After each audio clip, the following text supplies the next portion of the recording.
Baru-baru ni timbul di dalam medsos lah berkenaan dengan apa yang naik berkenaan dengan isu ejen segelintir, bukan semualah, sebab di kalangan kita sendiri pun ada ejen-ejen yang memudahkan urusan orang ramai apabila melibatkan pengurusan wasiat, hibah dan sebagainya. Namun kadang-kala ada segelintir yang mana mereka ini tergelincir di dalam memberikan penyelesaian, memberikan rundingan kepada orang ramai apabila kadang-kala tersilap ataupun tergelincir yang menyatakan bahawa faraid ini adalah suatu mekanisme yang boleh memporak-perandakan keluarga. Tidak adil, yang menyebabkan tidak adil dalam pemberian, menyebabkan harta itu beku, menyebabkan pentadbiran yang payah dan sebagainya, itu yang sering kadang-kala dilontarkan berkenaan dengan bab faraid ini.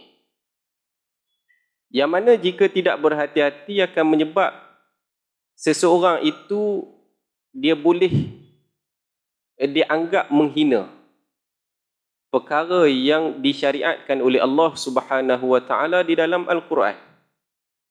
Yang mana kita takut sekiranya kita boleh terjatuh di dalam kita menghina syariat Allah Subhanahu wa taala. Dalam perkara tersebut, walaupun kita telah bincangkan secara panjang lebar berkenaan dengan apa? Berkenaan dengan adanya pilihan alternatif di dalam pilihan-pilihan yang ada, yang mana tidak adalah yang afdal. Kita nak pilih hibah ke, kita nak pilih wasiat ke, kita nak pilih faraid ke, ataupun kita nak derma dan sebagainya mengikut kita punya harta, itu adalah pilihan yang diberikan oleh Allah Subhanahu wa taala. Namun untuk menyatakan bahawa salah satu daripadanya adalah benda yang tidak baik, tidak pilih tu kenapa? Kerana menyangka bahawa had satu ni tak elok. Had tu yang menjadi masalah. Namun apa yang perlu kita faham bahawa sekiranya semua yang ada Allah bagi pilihan dalam pengurusan harta kita ini,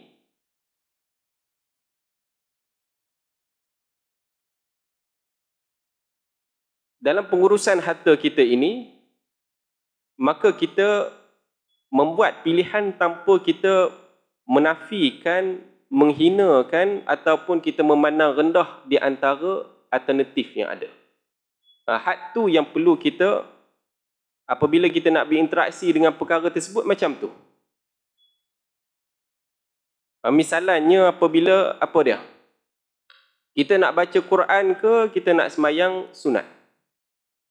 Ada orang kata, buat apa nak semayang, nak baca Quran? Baik, semayang sunat.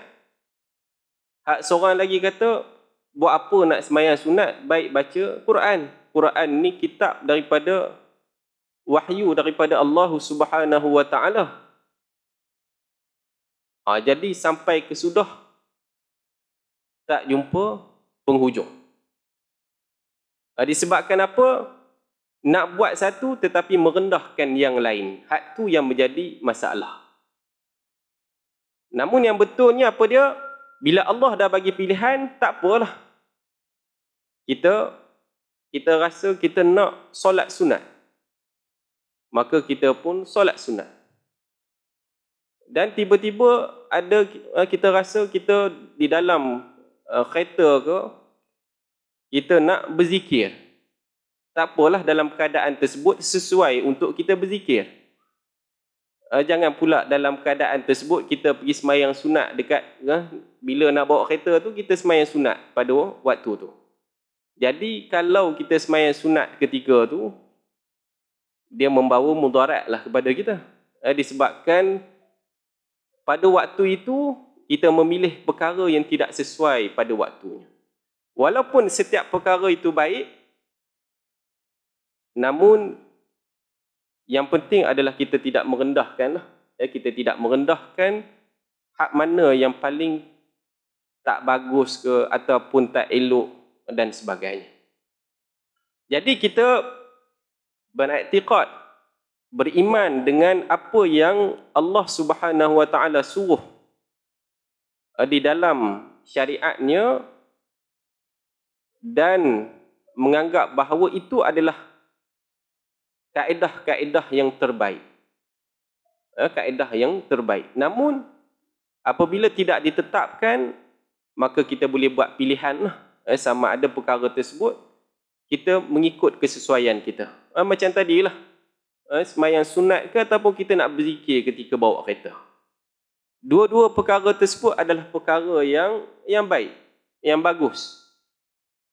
Tetapi kalau kita silap di dalam membuat pilihan, dia akan menyebabkan kita membuat satu kesudahan yang ataupun membawa implikasi yang tidak baik.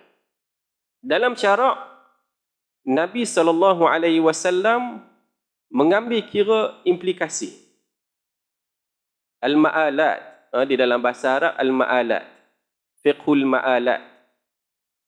Walaupun dalam perkara tersebut, apa salahnya? Nak naik kenderaan tu, kita solat waktu naik kenderaan. Jadi, solat, orang nak larang pun akan dituduh sebagai apa? Munafik dan sebagainya. Sedangkan kesan daripada tu, dia boleh menyebabkan dia langgar orang ataupun dia cuai dan sebagainya. Itu akibat daripada perbuatan tersebut. Namun dalam Islam ini dia ada al-ma'alat. Adalah beberapa contoh yang Nabi SAW lakukan. Walaupun perkara tersebut syar'i, tetapi Nabi SAW memilih jalan yang berbeza. Kerana apa? Pada waktu tu itulah kesesuaiannya. Apa dia contoh dia? Contohnya ketika mana peristiwa yang biasa kita dengar. Ya, Arab Badui yang kencing di dalam Masjid Nabawi. Ada kencing dekat Masjid Nabawi. Jadi bila tengah kencing tu, ialah orang Arab Badui ni dia macam Arab orang padang pasir yang biasanya Arab Jahiliyah. Yang Badui ni yang hidup dia nomad. Hidup dia berpindah randah. Jadi mereka ini biasanya memang daripada kecil lagi akan memburu, tak pergi sekolah, tak belajar, tak apa, pergi makan kais pagi, petang pula kalau lapar pergi memburu lagi. Itulah mereka. Jadi mereka ni tak bercampur dengan masyarakat, tak bercampur apa semua, jadi tak tahu adab dengan akhlak ni, tak tahu. Jadi bila salah seorang ataupun segelintir sebahagian daripada mereka ni masuk Islam, jadi selamba je pergi kencing di dalam Masjid Nabi. Dan pada ketika itu adalah sahabat-sahabat yang lain.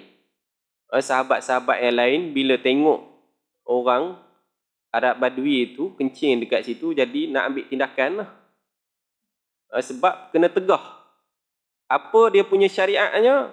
Syariatnya bila ada kemungkaran, tegah. Mampu dengan tangan lah. Berdasarkan dalam hadis yang biasa kita dengar dalam hadis 40 tu kan. Jadi dalam hadis tersebut, kalau ada kemungkaran, cegah. Jadi betul lah apabila para sahabat ini nak ambil tindakan kepada Arab Badui tu. Nak pukul, ada yang nak pukul, ada yang nak tangkap, ada yang nak. Dan dalam masa yang sama, Nabi ada dekat situ. Nabi ada dekat situ. Nabi kata, tunggu dulu. Berhenti, jangan apa-apa kan orang tu. Jadi sahabat pun terbingalah. Kenapa suruh berhenti pula sedangkan dia membuang najis di dalam masjid Nabi. Jadi Nabi pun bila dah tenang, Nabi panggil mereka. Nabi panggil mereka, selepas Nabi panggil Arab Badui tu. Nabi panggil, selepas bila dah sahabat ni tak pergi terekam orang Arab Badui tersebut, jadi dia dah selesai buang hajat dia, Nabi pun panggil lah orang Arab Badui ni tadi. Dan Nabi pun bagi tahulah bahawa masjid ni tempat yang suci, tak boleh kencing dekat sini, tak boleh buang najis dekat sini. Maka dia pun berdoa, kata semoga Allah merahmati Muhammad, jangan merahmati yang depa-depa tadi tu. Yang nak serang dia tadi. Dan Nabi pun bagi tahu pada sahabat tadi sebab apa Nabi halang. Sebabnya sekiranya menghalangnya ketika itu akan menyebabkan mudarat yang lebih besar. Akan menyebabkan mudarat yang lebih besar. Apa dia? Iaitu salah satunya menyebabkan bila lelaki badui ni tadi, bila orang dah kejar dia, dah confirm lah akan menyebabkan orang dia akan pergi berlari di tempat lain. Yang menyebabkan air kencing dia tu akan pergi di merata tempat. Yang kedua, sekiranya seseorang itu tiba-tiba memberhentikan bila dia kencing, tiba-tiba terkejut, yang menyebabkan dia berhentikan qada hajat dia tu mengejut, maka akan menyebabkan mendatangkan kesakitan dan sebagainya.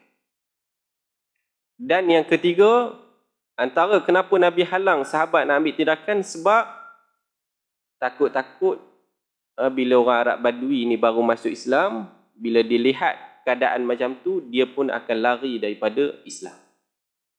Jadi dia lari daripada Islam, habis. Lagi teruk bila dia murtad, bila dia lari dan dia tak mau Islam. Jadi walaupun afdalnya pada waktu itu adalah apa dia? Tegah orang Arab Badui tersebut, tetapi Nabi memilih jalan bahawa pada ketika itu kesesuaian dia adalah perkara sebaliknya.